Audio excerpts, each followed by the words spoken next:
මහජන ආරක්ෂක පනත යටතේ හෙට පෙරවරු 7 දක්වා මුළු දිවයිනටම ඇදිරි නීතිය පැනවෙයි. Crisis in Sri Lanka has left over පෙරවරුවේ අර්ථිකා මන්ත්‍රී සහ ගාමෝදර අවට ඇති වූ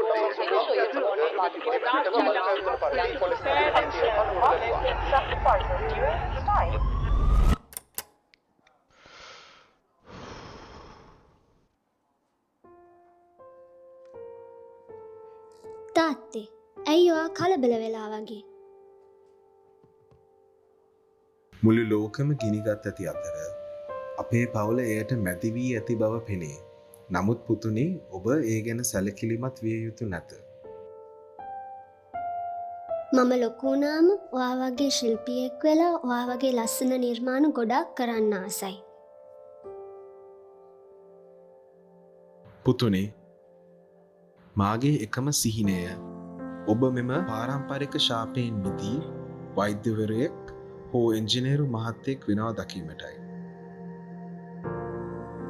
නමුත් තාත්තේ ඔබ කරන දේ කීර්තිමත් හා වටිනා නොවේද? ඉස්සර එහෙමයි පුතේ. ඒත් දැන් කීර්තිමත් නෑ. වෙනද වගේ කවුරුත් ඒක අගය කරන්නෙත් නෑ.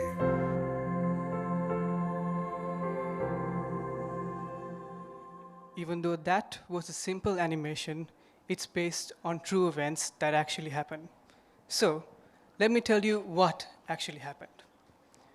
Many years ago, with the introduction of Buddhism to Sri Lanka, came 16 different crafts, each with its own unique community of artisans in designated lands given to them by the kings and the queens. Fast forward to the present, some of these communities have already gone extinct, and the ones that are left behind, well, they are very vulnerable to extinction. I'm not going to bore you guys with all these communities, 16 communities and craft, but instead I'm going to talk about the most vulnerable community of them all, the Lakshi community. This community has been on the verge of extinction for a while now, but the last few years have been especially tough on them. With the financial crisis Sri Lanka recently faced, some of the community's members have left to find a better occupation to feed their families. And the ones who stayed behind, well, they decided to never let their children follow their footsteps into doom, even though this has been a part of their families for generations. Just imagine losing something that you really like to do, something that you can be proud of just because your parents say no. Their craft, which was once hailed as prestigious, only to be owned by people of high status, decorating palaces and luxury homes, is now being forgotten amidst all the chaos. Some say that this craft is on the verge of extinction because of its primitive methods of crafting. Some say it's the instability of the market. All of these facts are true, and all are responsible for the downfall of this community. And once they're gone, we might lose a big piece of our Sri Lankan culture. That leaves us, the younger generation of Sri Lanka, with questions like, has it become our responsibility to save our community, or are we going to be the last generation that stood by and watched them fade out of existence? So, how do we as young designers solve this issue and help this community rise once more? We can do 3 things. We can teach them innovative material usage.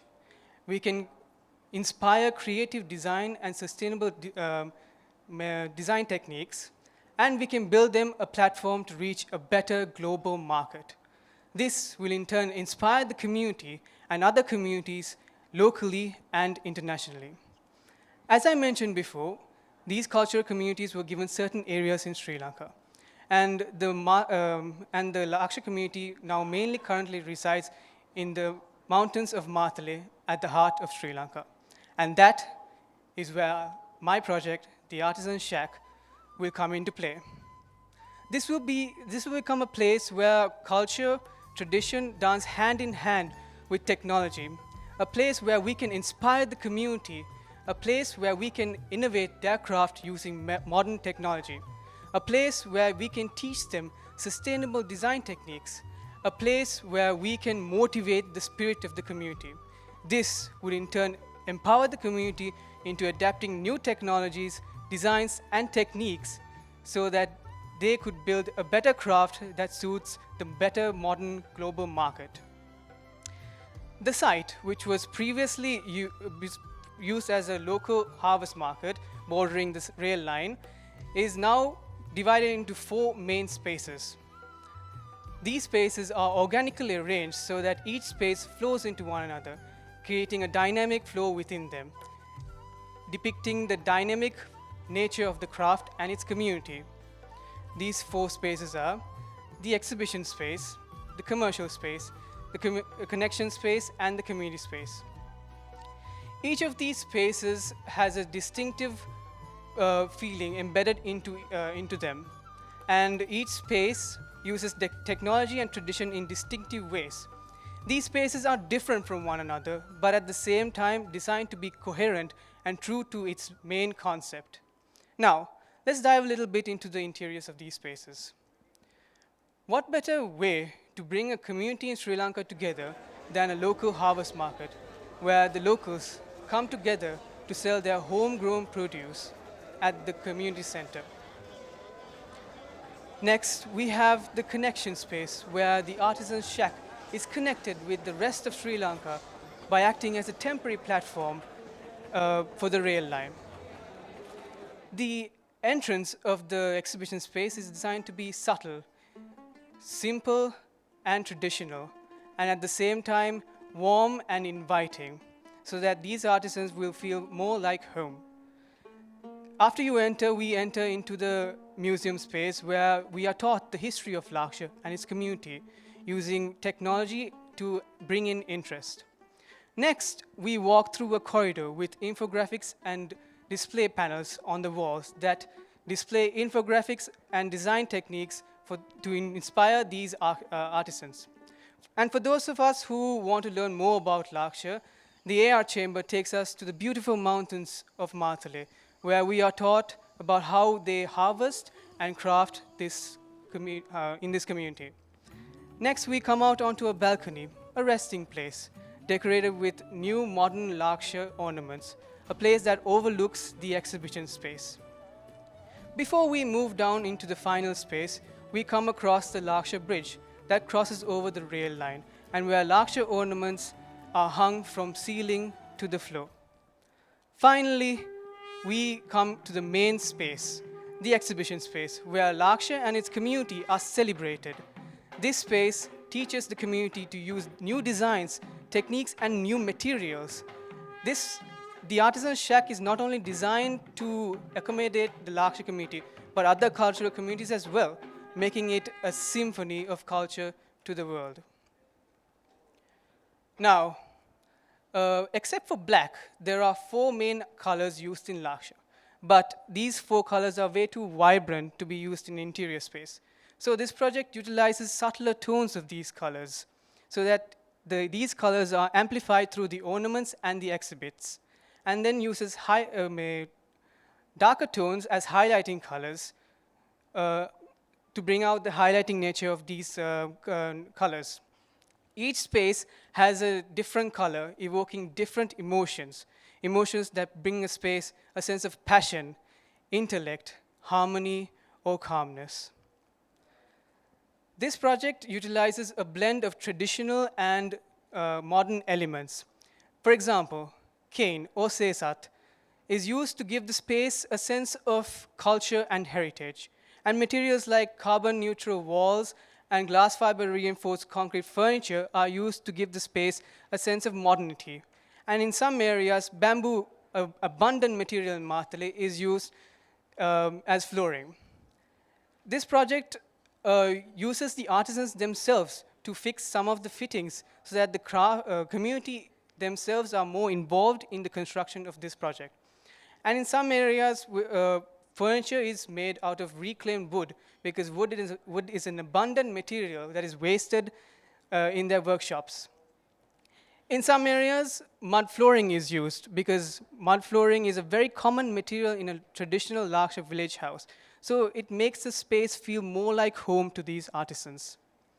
Another abundant material in Matale is textile. This is used to give the space a sense of vibrancy, and for example, in this space, is used as insulation from the sun. This project gives the freedom to the artisans to design their own furniture and craft their own furniture, so that they bring in their own feelings into the space because this belongs to them. And in some areas, we have fly ash bricks because it's more economical and eco-friendly. Another material that is commonly used in a traditional Lakshya village house is thatched ceilings. With proper treatment, thatched ceilings could be durable as a normal ceiling. And this brings more homage to the Lakshya community. And in some areas, we use MDF or cork as furniture because it's more flexible. And areas where there is high foot traffic, we have used titanium cut flooring.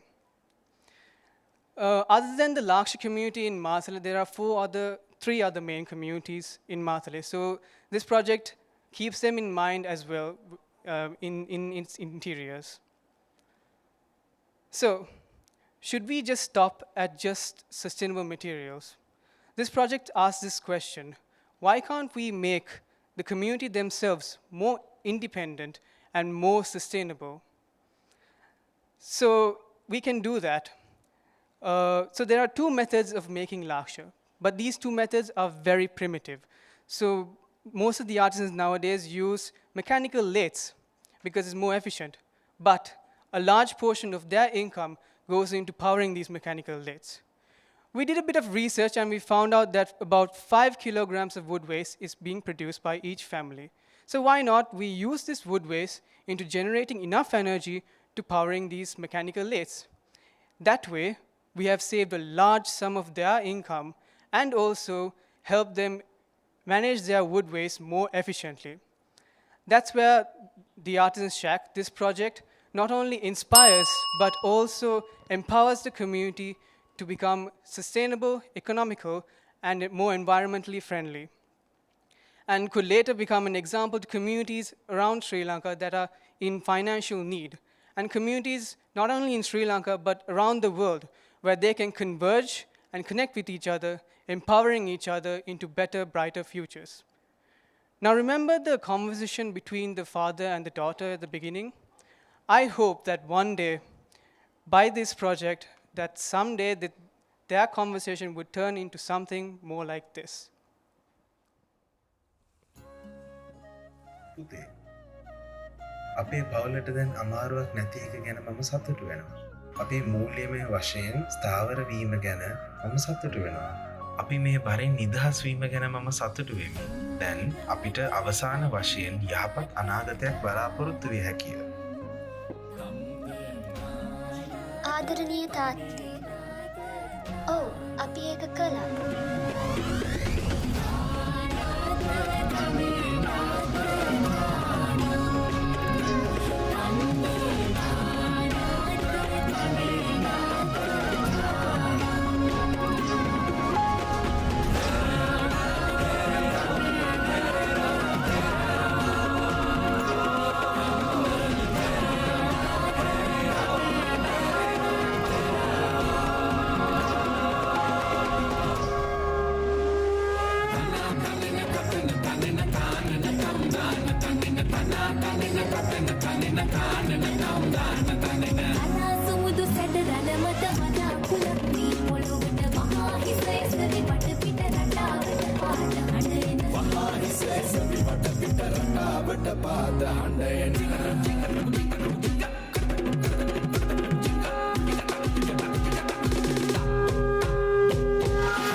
My name is Ranura Perera, and this is the Artisan Shack. Thank you for listening.